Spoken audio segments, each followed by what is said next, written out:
to Ryron24.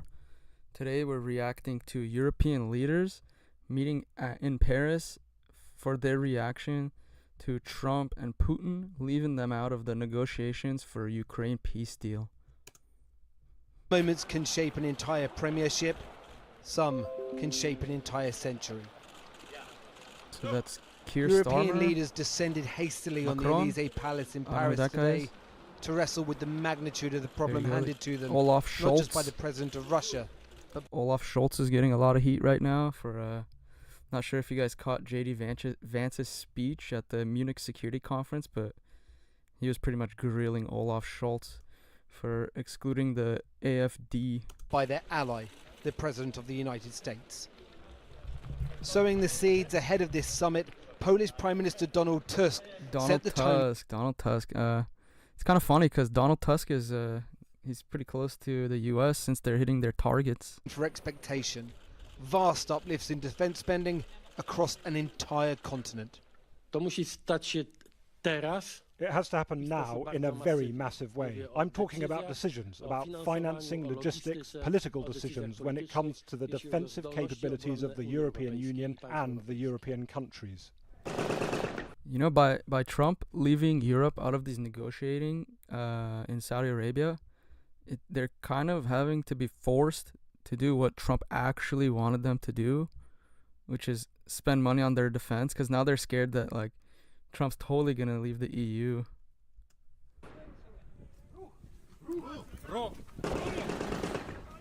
As an undisclosed location in the UK, Ukrainian troops are being trained how to fight and survive on the front lines. But despite 3 years of support from across Europe, the US has largely shut out allies from the conversations with Russia over a prospective peace deal. European leaders are peddling desperately to remain relevant, the purpose of today's summit. But at last week's security conference in Munich, this senator and vice president of the French Defense Committee was left in no uncertainty to step up. Yeah, I agree. They had, but nobody before Trump really put pressure onto them to do anything.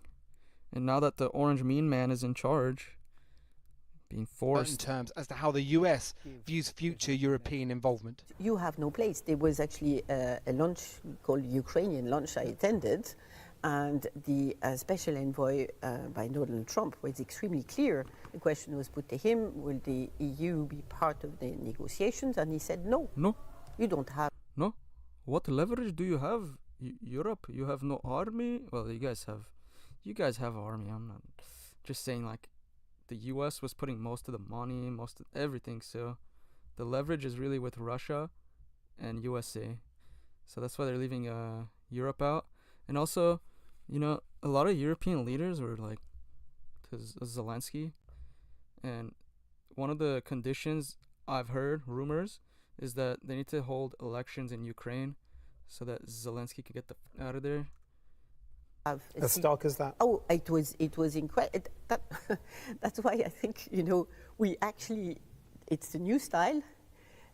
What we're getting from the boss, the Europeans do not have a place at the table. The suspicion is that any peacekeeping mission in Ukraine could rely heavily on UK troops.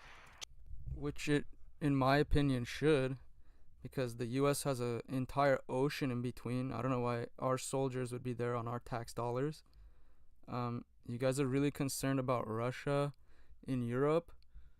So that's why it's like, well, if that's such a big concern to you, then yeah, you should step up. Troops, one former head of the armed forces says the nation simply doesn't have enough of. And despite pledges of raising the percentage of GDP spent on defence, former chiefs say the uplift needs to be major. Yeah, just like A-Lord's Watchman was saying, dude, they've had 70 years. They've been saying this for so long. They always make these promises. Oh yeah, we're going to increase spending. Oh, sorry, we couldn't hit our targets, aka Canada. Now, 5% will never get back to 5% in any short order. But just fiddling around about, are we going to increase from 2.3% to 2.5%? That, frankly, just doesn't fill the potholes in. It doesn't touch the sides. There's got to be an increase in this country to more like 3 to 3.5% over the next 5 years or so. And that money's got to be spent wisely and sensibly. And certainly, if the Prime Minister is thinking of committing a British ground force to a peacekeeping operation in Ukraine, we're going to significantly have to increase defence spending and do it pretty quickly. The feeling now among many, the very foundations of NATO itself have been shaken. Yeah, indeed. So if Russian tanks rolled into Estonia tomorrow, would you have absolute confidence that Donald Trump, as a NATO partner, would be standing shoulder to shoulder? Dude, Trump literally said in his first term, I think regarding Canada, oh, you're not paying your bills, you're delinquent, no protection for you. With Estonia, with the rest of Europe? At this point in time, no. The post-Soviet era has been defined by Western nations reaping a peace dividend. The message from today's summit is clear. The dividends have dried up. Yeah. It's increased investment that's needed now. I'm glad, though, they didn't come out of this meeting and they're like, yeah, screw Donald Trump. They're like, all right, yeah, we're screwed. We need to do something now. Last week, there was disbelief among EU leaders and diplomats. This week, there is a dawning realization rippling across the continent that the world they find themselves in now is very different to the world of just 7 days ago. And the moment we're told that has... I bet Europe misses Joe Biden, I'm not going to lie. ...crystallized this for them was the Munich Security Conference at the end of last week. Not the big set-piece speeches by the likes of J.D. Vance, the US Vice President, but the countless smaller conversations that politicians, diplomats were having on the corridors and side rooms with members of Donald Trump's team. What they heard, they told us, was a unified message. That this wasn't just hyperbole. America is barely 249 years old, and we're financing and defending countries that are thousands of years old. Or we were. Yeah, dude, these countries suck, that's why. A lot of people complain about the USA, but, dude, we're the big dogs. Without us, nothing happens. So, I don't know. I'm with you, Watchman. Let us continue. Let's see how they freak out. Donald Trump's vision of the world is very different to anything they've heard from the US president since the formation of NATO in 1949. The problem they face now is that, well, to spend more on defence, that money's got to be found from somewhere. That's not just a problem in the UK, but across Europe. And now we get to why Europe, well, not every country, but there's countries that are like, oh, you know, we pay for college education for, you know, our citizens. We take care of, like, healthcare and stuff. Well, good luck now. Europe. And second of all, you might decide today that you want to spend more on defence, but acquiring defence equipment and training personnel takes a lot of time. And despite what we've heard from the summit that was hastily organized... You know what else? I was, like, reading about this earlier. So, Trump axed all that bullshit, Green New this, Green New that, you know, taking away tax dollars for stupid green initiatives. Dude, England and the EU, they're far worse into, like, that green ideology, right? So even if you just take the green BS out, you could just put that towards defense and you're good to go. Today, what we haven't heard from anyone is how they solve either of those two problems. Paul McNamara in Paris. Well, in the last few minutes, the Prime Minister has spoken in Paris. Here's what he said. To consider committing British there he is, Keir Starmer forces on the ground alongside others if there is a lasting peace agreement. But there must be a US backstop because a US security guarantee. See, even he's saying it. He's like, dude, we need the US still. Is the only way to effectively deter Russia from attacking Ukraine again. Well, Hannah Neumann is a German MEP from the Green Party, which is part of Germany's governing coalition. She sits on the Security and Defence and Foreign Affairs Just by looking at her, can we see which side she falls on? Committees of the European Parliament. What was the point of this meeting when the real talk is going on in Saudi Arabia? This is literally just a sideshow. They don't want to feel important. Well, first of all, good evening from Brussels to you and all those. Brussels is where the swamp lives. That are listening in or watching in. I think it was crucial after the events that have overtaken one the other last week with announcements on Thursday, Friday on the security conference, that we as Europeans, including UK, send a clear signal of where we stand. which is united, what our demands are, which is to sit at the table. Dude, it still makes no sense, right? You could have your demands, but just the fact that they have to have this like sideshow conference just to get some attention, just to say, hey, can you please listen to us, Donnie? Please. Like, yo, read the room. You're irrelevant, dude. You gotta change something. And the current form you're in, the current asks you want, it's not happening.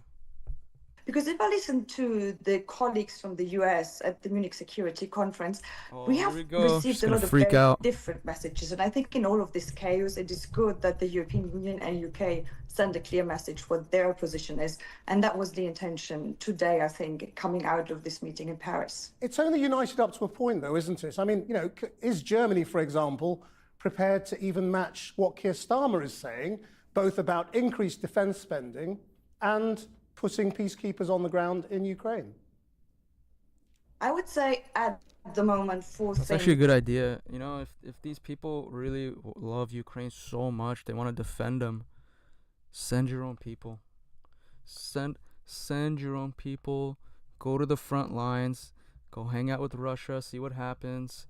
And then once you realize, oh, wait, you know, this is almost impossible. Maybe we should just make peace. Then we'll hang out again.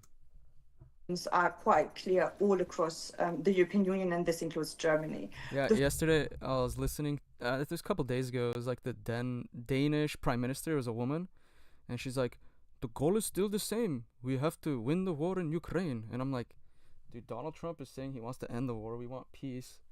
Like, you guys aren't even spending enough on defense. Like, what are you going to go to war with? How? The first one, there will be no negotiations on the future of European security and the future of Ukraine without Ukraine and the European Union on the table. And on this, we stand next to each other, steadfast. That's the trouble. And we will continue to do that. There literally are negotiations going on. Come on, how is... Yeah, this guy's pushing back too. He's like, dude, there is negotiation. That's supposed to work, and even Trump should know that. You can't say, basically, Trump and Putin make a deal and the Europeans have to pay for it. That's not going to work, and even Mark Rubio... Our taxpayers have been paying for this entire Ukraine thing. So I think it's fair. Announced today that whenever there will be serious negotiations... Seriously, though, it's like, dude, fight on your own dime. Do your own thing. Like, we're going to make peace. Honestly, I think Trump should just leave NATO after this. Like, they're just a bunch of whiny babies. They're just like, wah, please Trump, please, man, Orange Man bad. So it's like, dude, fuck off. Let's just leave NATO. Of course, Europe's going to sit at the table. So it's important we fight for that. It's clear that we need to increase European defense spending and defense spending in all member states. I think that one is also very clear. And it is quite clear that if certain things are needed to secure a peace deal, if ever there is a good peace deal on the table, of course, Germany and all the other EU member states will play their part, but the US also has to play theirs. Right, and what is that US part? I mean, what does a security guarantee mean when that's precisely what America is really trying to withdraw from?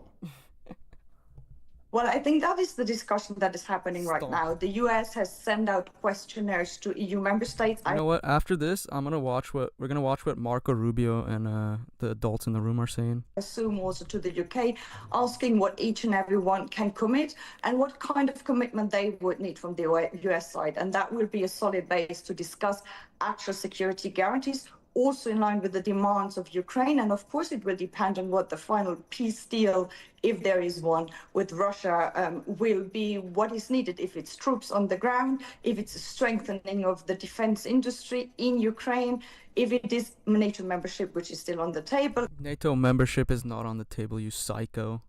Go to sleep. If it is security guarantees. Dude, this thing that doesn't make sense is like NATO protects NATO, right? Ukraine's not in NATO. Why are they all up in arms about Ukraine? They're not even in the alliance. Like, if you just let them do their own thing, don't support them, they'll come to their own like agreement with Russia. It's just so weird to me. Are there any Europeans in here? Like, there's only 3 people. Yeah, I was doing the Canada live stream and there's like a bunch of Canadians telling me what's actually going on. But to me, this just doesn't make sense. This whole situation doesn't make sense. Like, they're freaking out over a country that's not even in NATO. in the form of EU Article 42. We will have to see. I mean, dude, Washington was so right. He's like, just chill at home, take care of the home. Like, why didn't you get involved in so many places? It's not our concern. For me, the announcement of Keir Starmer might be a brave one, but it's step 6 when we are not even... Honestly, when US gets involved overseas, it makes it worse. Like, if you let these different sides of different countries fight it out, eventually they'll figure it out, right? But when US gets involved, then it's like there's a power struggle because one side's more powerful. Obviously, the US has a lot of sway, so it just ruins everything. Step 1 right now. So I would rather say we will commit as all other EU member states will commit if the US commits. But what exactly is the content of these commitments will have to be seen. I mean, just briefly though, are you prepared to back German defence spending going above 2%? I mean, you're struggling even to get to 2%. So where would you set it? We have to do more than the 2%. We have to do 3% for sure. Maybe it even has to go up to 3.5, but that's why we have to look at our debt break rules, where we as Greens have been very clear. The Social Democrats have also been very clear. We have seen the Conservatives more blocking that spending on defense needs to be exempted from the debt break, and we really need to step up. Hannah Neumann, thank you very much indeed for your time. Well, joining me now is the Conservative MP, Tom Tugendhat, a former Security Minister and former Army Conservative officer. Good there or bad? I don't know. I can't Iraq tell. and Afghanistan. What do The you make of Conservatives the in idea Europe of suck, Britain so we don't know. committing to the principle of peacekeepers on the ground without much more detail? Well, good evening, than that? Chris. Look, first of all, it's a little bit too soon to be certain exactly what that means. Are these peacekeepers or peace enforcers? How many troops are you talking about? Are they guarding a line that's agreed, or are they trying to impose a line that hasn't been? So there's an awful lot of questions still to ask before we get there. But even in the most peaceful circumstances, you're talking, the estimates that I've read, between 100,000 and 150,000 troops. Now, if I would be curious to ask, the UK taxpayers, do you guys want your money going towards that? 100,000 peacekeeping soldiers, on the Ukraine front line. I'm just curious. I'm not from UK. I don't know. If you're assuming that this is a sustained operation, so you've got to number every number that you commit, you've got to multiply it by 3 to make sure you can sustain it. That's true. That means Britain would be, frankly, pretty hard pressed to do more than 5,000 troops or so. Now, that's clearly not enough. So where are you getting the other 150,000 from? Well, Yeah, so UK agreed, so if the EU agreed, like the rest of the, countries, would they possibly send more soldiers to help out? And even then, is that enough? And is that a good use of your people, your taxpayer money? What's your guess? Well, I'm afraid I can't answer the question, Chris. I mean, the reality is what we're dealing with here is a simple fact, which is if you don't spend enough on defence over many years, if you don't invest in your own strategic and foreign policy capabilities, you're hard-pressed to complain when those who do, like the United States, set the agenda and change the tones. Now, look, I'm not going to... This guy gets it. Even though you hate it, like, he hates it, the people of Europe, you hate it, but it's like, there's no quick fix to this. You can't just... You haven't been spending enough for like many years, and then all of a sudden today you're like, okay, we're gonna fix this. Like, it doesn't work. It takes a long time to fix. But then they get mad at the people like the US, who has been overspending on military, and they have a lot of leverage, right? So it also proves the point of what Trump was saying. You need hard power. You need to get your military up.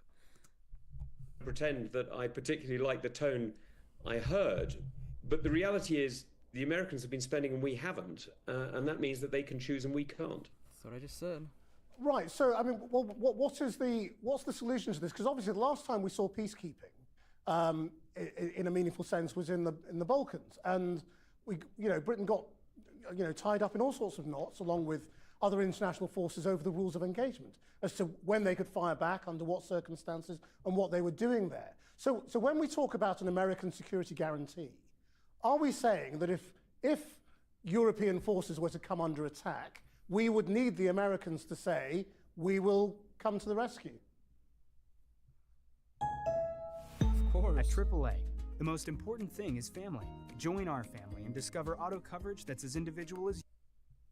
Well, Girish, that's a really good question, and it's one that I simply can't answer at the moment. It doesn't sound like that's the sort of guarantee that President Trump Patel? would be giving, or if he gave 4 it, p.m. All right. would I'm gonna live up stream to, 4 does it? p.m. I mean, then too. I've That's got more no further interesting. This is information just. than what you've been able to glean. I'm honestly trying to learn like how politics are going in these other countries. Like Canada is easy; it's right next to us, but Europe is like confusing. Munich, but frankly, it's not the kind of tone that I would be very confident of. And if You know, they countries don't, like Poland, Poland is spending great amounts of money. Poland is doing good. All right, let's go move to the U.S. Let's see what Marco Rubio has to say. We saw them freak out here. Let's see what Marco's gonna say. We're joined down by the U.S. delegation that just wrapped up their meetings with the Russians. Are you walking away with this with any agreements for any follow-up conversations?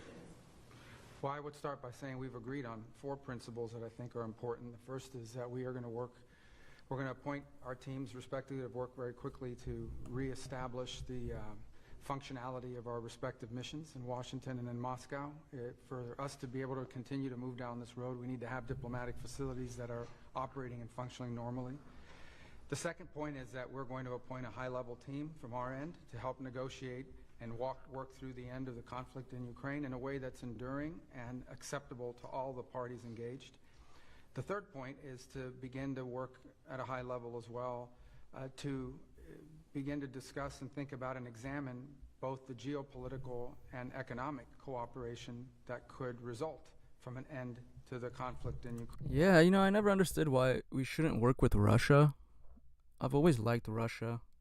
Obviously, we'd have to see that conflict come to a successful and enduring end in order for that to be possible. And the last thing we agreed to is that while our teams are going to be working on all of this, the 4 of us who were here today, the 5 of us that were here today, are going to remain engaged in this process to make sure that it's moving along in a productive way. What does an enduring and successful end look like? Did you present any proposals to the Russians today? Sparkle is here to save the day and save you money. Well, there are some underlying principles. This needs to be a permanent end to the war, and not. All right, so far it seems like all sides are asking for that. They want a permanent end to this war. Not a temporary end as we've seen in the past. We know just the practical reality is that there is going to be some discussion of territory, and of course, I think Russia will end up keeping a bigger part of Ukraine. They're gonna give away some back, but I think those are the parts they didn't want, so they can end up keeping what they did want. Ukraine will obviously be mad because they're losing territory, but then again, I think they don't have leverage. They're just trying to get some peace here. There's going to be discussion of security guarantees. Those are just fundamental basics that will undergird and underlie any type of discussion. But I think the most important part is the president has stated his desire, his determination to end this war, to end the killing that is going on, the death and destruction that is happening as this war goes on and on, month after month after month, in the killing fields of eastern and southern Ukraine is unacceptable.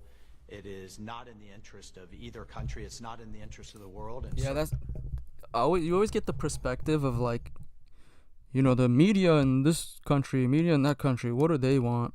But there's always regular people that just dude, can we stop the freaking war? Can we just go back to regular life? And then you have Zelensky who's like, more money, we need nuke, we need money. It's like, bro, you caused all this. Certainly not in the interest of the United States and Europe. So all of those things will drive the negotiations going forward. And as you can see, the President Trump is... Strength recognizes strength, dude. I don't know. It just confuses me sometimes. How is being strong a bad thing? Determined to move very quickly.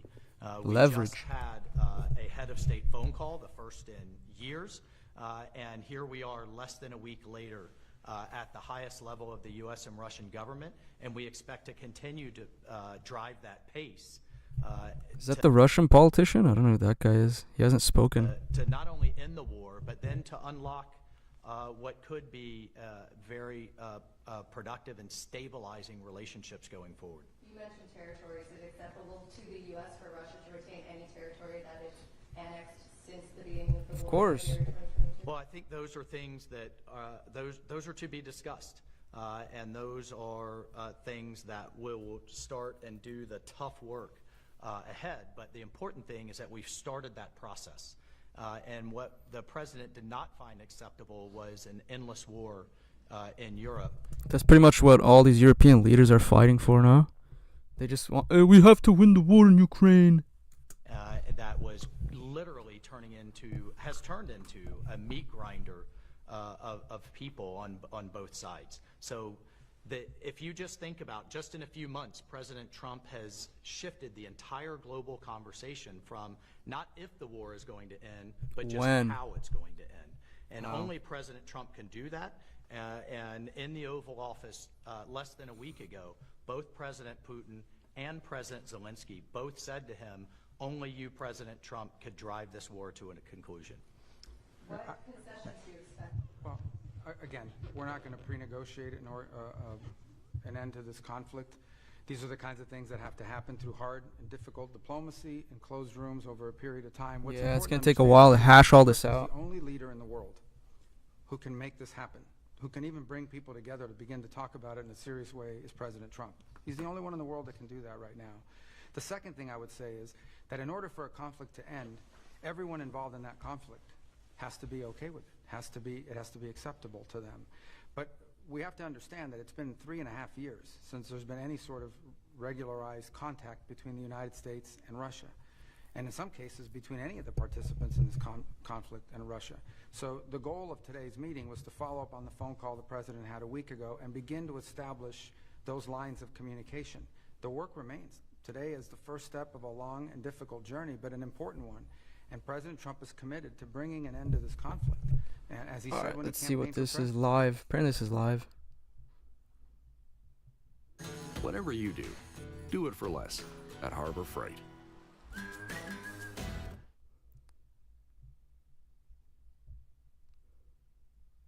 Come on now.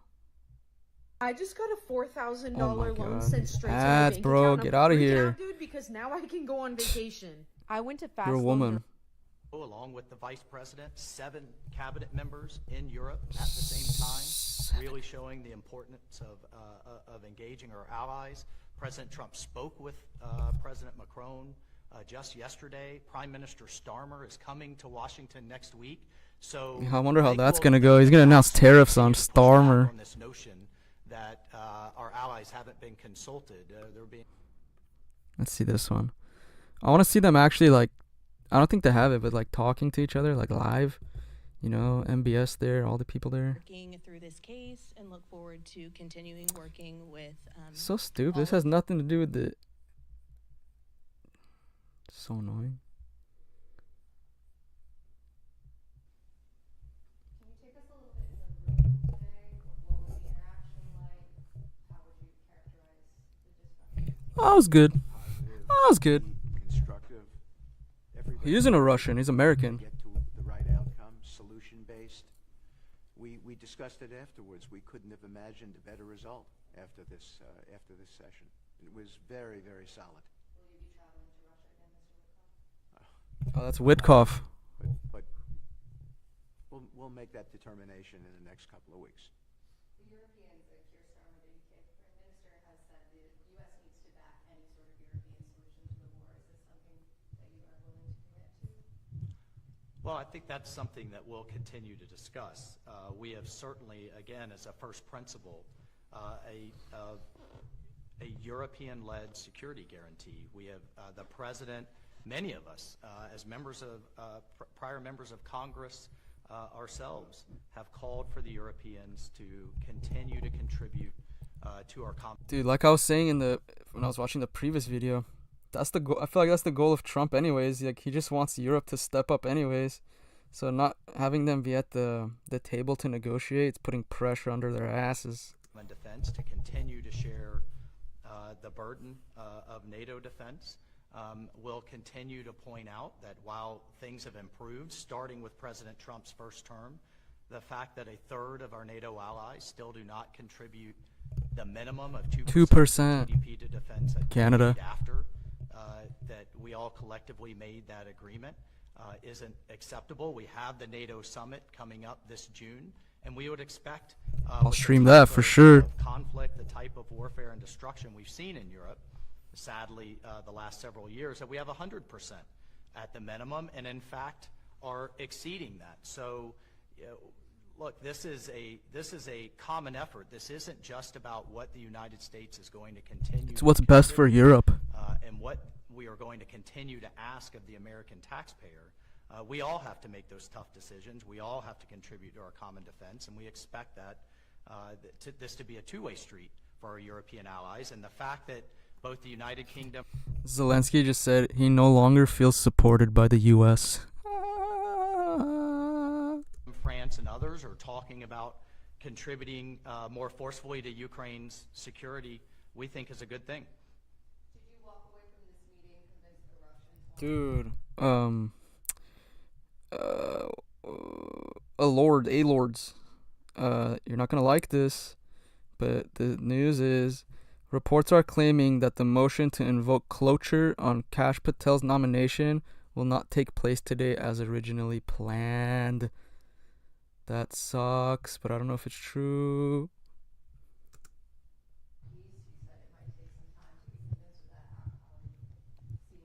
I mean, I don't view diplomacy that way. I think diplomacy ultimately is based on actions. It's based on commitments that are kept. So I think I came away today convinced that they are willing to begin to engage in a serious process to determine how and how quickly and through what mechanism can an end be brought to this war. Whether we can ultimately reach that outcome will obviously depend on every side in this conflict's willingness to agree to certain things. So I think it's important to have this meeting because we haven't really had much engagement with the Russians for almost 3 years. And it sets the table for future conversations. How that turns out will be up to the parties and their willingness not just to make commitments but to live by them. That'll be tested in the weeks to come. But I can tell you again, as I reiterate, President Trump has made it very clear during the campaign he thought this conflict needed to end. He's the only leader in the world that could have started a process that we saw here today, and this process is going to continue. And when you talk about an enduring and sustainable end to the conflict, it means one that's acceptable. Now, a series of important meetings are taking place. Here we go, let's get the some Indian wide-ranging perspective. Geopolitical ramifications. Let's, of course, begin with the most important meeting about an Yeah, hour ago. The American and the Russian officials. You know this. You know Kash Patel is a serious heavy hitter because they've. How many times is this now? Everyone else is confirmed. Let's go. It's time. How much longer can you wait? Arrests. Concluded the crucial talks in Saudi Arabia over the future of Ukraine. Now, the talks took place in the Saudi capital Riyadh in the absence of Ukraine. The head of the FDA's food division, Jim Jones, has resigned.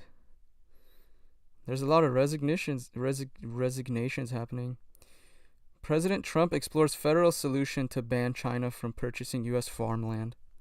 That's good.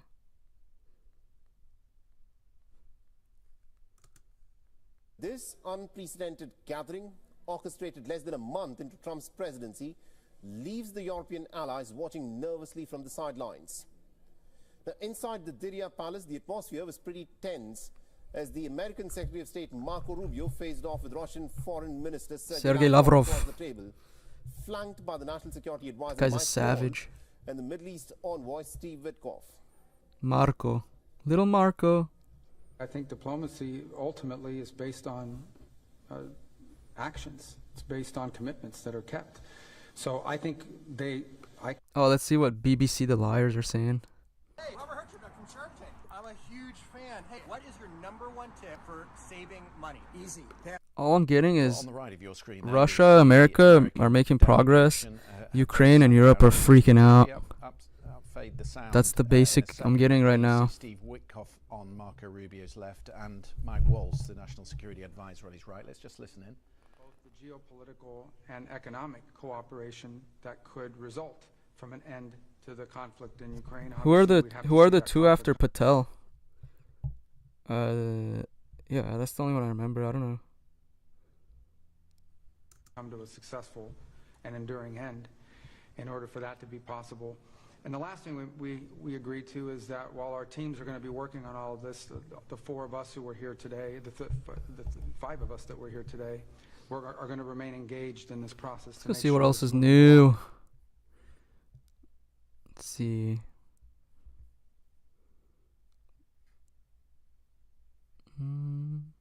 Oh, the plane crashed in Canada.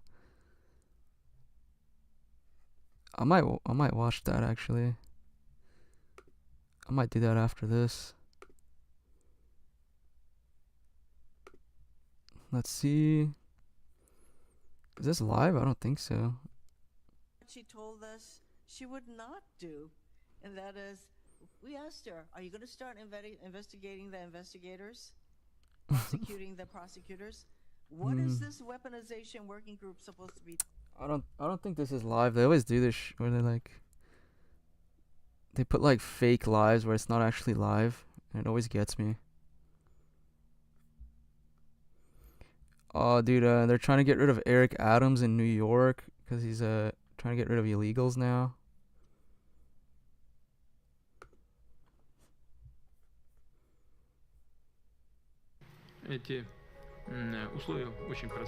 Conditions are very simple. Putin unveils demands for Ukraine ceasefire. The conditions are very simple. Ukrainian troops must be completely withdrawn from the Donetsk and Luhansk People's Republic, the Kherson and Zaporozhye regions, and I draw your attention from the entire territory to these regions within the administration borders that existed at the time of their entry into Ukraine. As soon as Kiev declares that it is ready for such a decision, and which the actual withdrawal of troops from these regions, as well as officially notifies that they abandon plans to join NATO, in order to ceasefire and begin negotiations will immediately follow from our side, literally at the same minute.